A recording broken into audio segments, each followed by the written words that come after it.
We're really stretched. Whatever cars you have, send them here. He says airstrike, maternity hospital. This was Russia's response to a global appeal for a ceasefire to evacuate a city of 1 million people. A bomb dropped next to a maternity hospital in Mariupol. It's hospital number 3. Inside, a frantic search for survivors. Early reports say that there were more than a dozen injured.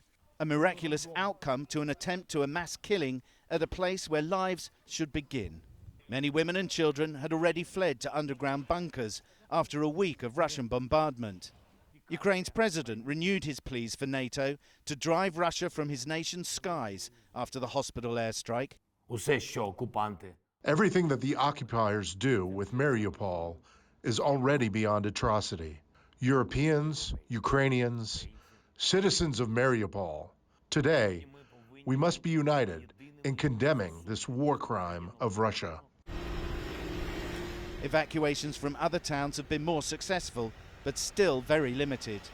Around 700 people, mostly women and children, were bussed out of Energoda, the site of Europe's biggest nuclear reactor, which was captured recently by Russia. The shops are empty. There's nothing there. Not enough medical supplies. We're tired. We need to eat and rest. It may seem extraordinary, but these are the lucky ones. They've escaped from the shadow of a nuclear power station and the clutches of Russian troops. But in comparison to what people are enduring in Mariupol, this is good fortune. Yulia Karyulan volunteers at a refugee centre in Zaporizhia set up to receive people fleeing her hometown of Mariupol. It's empty. She's been waiting a week for news from home of her husband Evgeny and daughter Yasia. This morning, she got a brief call. How's your daughter doing? My daughter told me she loves me. Of course she does.